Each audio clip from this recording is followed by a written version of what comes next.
नमस्कार मंडळी, चला तर आज आपण बनवणार आहोत तिळगुळ आणि तिळाचे लाडू। त्यासाठी पावभर तीळ हे चांगले भाजून घ्यायचे आहे आणि भाजून झाल्यावर ताटामध्ये काढून घेत आहे आणि त्याच कढईमध्ये 1.5 वाटी गूळ टाकून घेतलेला आहे। 1 चम्मच तूप टाकून घ्यायचं आणि 2 चम्मच पाणी टाकून घेतलेलं। पाण्यामुळे गूळ हा जळत नाही आणि पटकन वितळतो।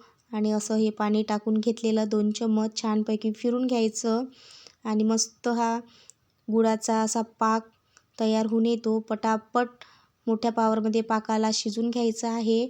आणि आता पाक तयार आहे की नाही म्हणून आपण असं वाटीमध्ये पाणी घेऊन थोडं गुळाचे पाकाचे थेंब टाकून पाहिजे। अशी जर गोळी तयार होत असेल तर हा पाक रेडी झालेला आहे आपला।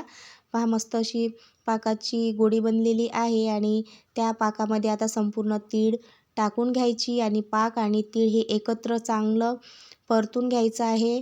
छानपैकी असं मिक्स केल्यानंतर पाहू शकता मस्त असं फिरून घ्यायचं आहे आणि फिरून झाल्यानंतर अशा छोट्या 2 वाट्या घेतलेल्या आहेत, त्याला तूप लावून घ्यायचं आणि या वाट्यामधूनच लाडू करणार आहे।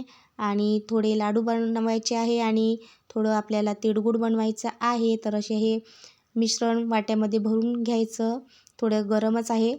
आणि पहा मस्तपैकी असे लाडू निघतात, थोडा वेळ लागतो पण निघतात एकदाचे। आणि हे पहा मस्त असे तिळाचे लाडू तयार होतात वाट्यातून आणि थोड्या मिश्रणाचं तिळगुळ बनवलेलं आहे। तर पहा मंडळी, तिळगुळ घ्या आणि गोड गोड बोला असं संक्रांतीमध्ये म्हणतात। तर तुम्हीसुद्धा छान छान कमेंट्स करत जा आणि व्हिडिओला लाईक करा, शेअर करा आणि सबस्क्राईब करा। तर धन्यवाद।